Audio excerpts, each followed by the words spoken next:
Importante. El presidente Castillo le envió una carta a López Obrador donde le agradece el cuidado de su familia que está exiliada en este país y también la conciencia clara. ¿Sigue comunicado con su familia? Siguen comunicado. A mí me ha pedido que lo fuera a ver a Perú, pero no es seguro.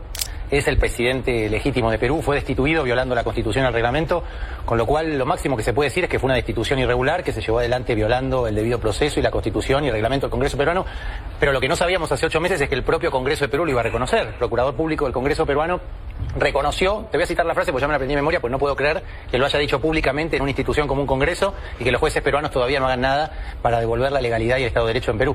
Dijo, es verdad, señores jueces supremos, en estricto censo no se respetó en la destitución de Pedro Castillo el reglamento del Congreso. Bueno, creo que ya no haría falta que nosotros con Zaffaroni dijéramos mucho más. El propio sistema jurídico peruano ya está dando indicios de que la vacancia, como dijo el presidente mexicano, el presidente de Colombia o la presidenta de Honduras, es ilegal.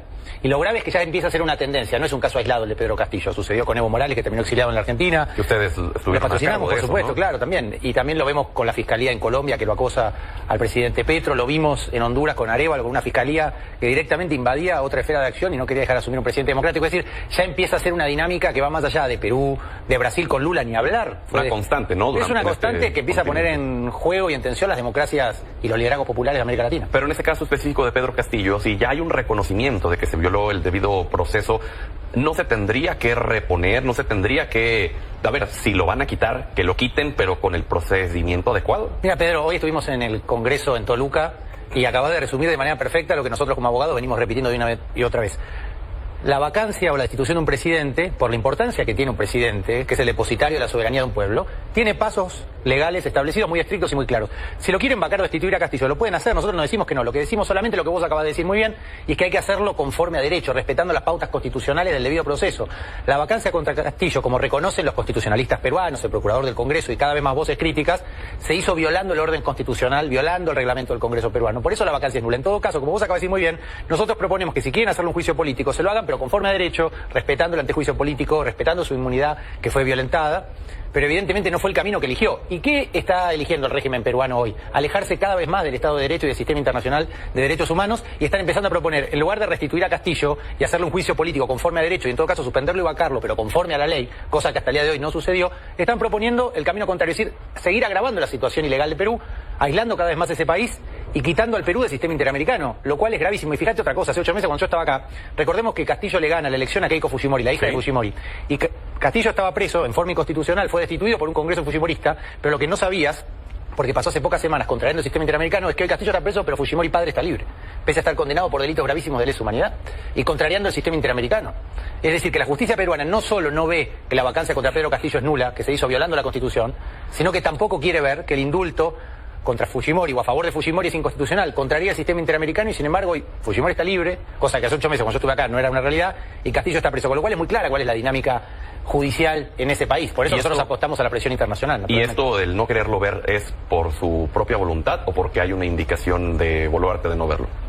Yo creo que Boluarte no tiene tanto poder. El presidente de Estados Unidos, Biden, le dio la espalda en un papelón que generó la renuncia de la canciller de Perú y del embajador de Perú en Estados Unidos. Creo que los jueces y los académicos tienen conciencia clara de que además hay 75 muertos producto de las protestas luego de la destitución ilegal de Castillo. Hay muchos crímenes que van a ser juzgados en algún momento. El indulto que beneficia a Fujimori, Castillo no lo quería operativizar. Es decir, que para sacar a Fujimori de la cárcel tenían primero que destituir a Castillo, como finalmente hicieron. El problema es que todo esto contraría al sistema interamericano, y como decíamos hoy en el Congreso en Toluca y en la UNAM a la mañana en una entrevista, cuando los organismos internacionales no hacen valer el derecho, como nosotros como abogados esperamos y enseñamos en las facultades, lo único que queda es la conciencia, la soberanía popular y los liderazgos internacionales comprometidos. Y yo estoy acá en México porque hoy usted tiene un presidente que ha asumido ese liderazgo, por suerte, porque la ONU y la OEA no están cumpliendo, como en tantos otros conflictos, el rol que uno como abogado esperaría que cumplan. Que de hecho me decías que tienes una carta, ¿no?, para el presidente. Claro, el presidente Castillo le envió una carta a López Obrador donde le agradece el cuidado de su familia que está exiliada en este país y también la conciencia clara. ¿Sigue comunicado con su familia? Siguen comunicado. A mí me ha pedido que lo fuera a ver a Perú, pero no es seguro, como me dijo Zaffaroni y como me dijo el propio presidente mexicano.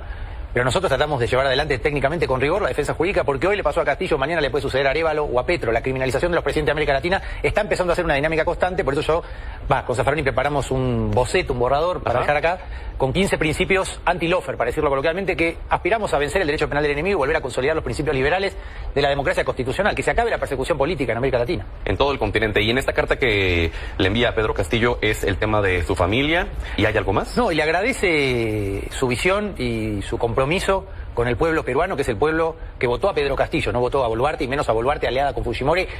O sea, muchos de los que votaron a Castillo son las familias indígenas que fueron asesinadas o esterilizadas por la fuerza, como denuncian las mujeres de AMPAEF, por el régimen de Fujimori. Por eso que, si era grave hace 8 meses la destitución ilegal de Castillo, ahora que a esa destitución le siga el indulto inconstitucional de Fujimori, que perpetró crímenes de lesa humanidad, hoy la situación en Perú es gravísima. Por eso quieren alejarse del sistema interamericano. Pero detrás de todo esto no son solo argumentos legales. Hay personas, hay pueblos, hay campesinos que no están siendo escuchados, que no están siendo representados y que nos piden a nosotros que alcemos la voz. Y a su vez nosotros vamos a las instancias internacionales que no están funcionando como deberían, como en tantos otros casos. Entonces, ¿qué nos queda? Nos queda el liderazgo de López Obrador, de Gustavo Petro, de Arévalo, de Xiomara Castro y de otros presidentes, de Arce, de Evo Morales, que se sienten identificados porque entienden muy bien, como López Obrador dijo en una conferencia, que es un caso al final del día de racismo. No querían un cholo como presidente. Y ahora, el tema de que tengan el liderazgo es una cosa, el tema de que lo implementen es otra cosa.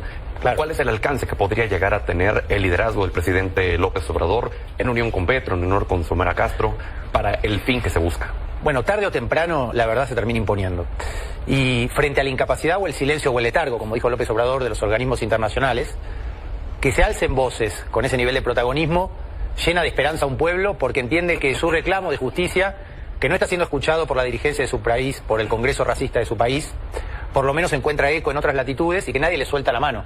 Y eso en las primeras etapas es muy importante. Ahora el interés está creciendo. De repente me llaman de un montón de universidades de Estados Unidos que les interesa interiorizarse. Legisladores del Partido Demócrata están interesados. Hay una conciencia de los organismos de derechos humanos que, además de haber asesinado de manera brutal y salvaje 75 manifestantes que estaban desarmados, lo cual por sí solo bastaría para hacer un juicio o una denuncia, sino que la destitución de Castillo es peligrosa por el caso Castillo y por lo que representa a futuro, que es destituir de manera ilegal e inconstitucional a un presidente.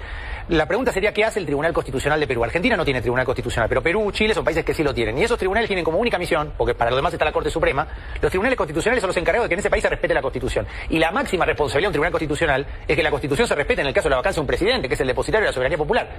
La paradoja es que hubo un prejuzgamiento, que es un delito, por parte del propio Tribunal Constitucional, que en vez de habilitar esa vía para analizar la vacancia contra Castillo, para ver si era nula o no, que era el primer paso institucional, a las pocas horas de la destitución irregular sacan un comunicado informal que no tiene ninguna entidad legal. Yo como abogado, no sé, es como que yo escriba un papel en el baño y diga que bueno, la crisis en Perú está resuelta por arte de magia. Pero con todo eso lo que hicieron fue negarle el acceso a la justicia a Pedro Castillo.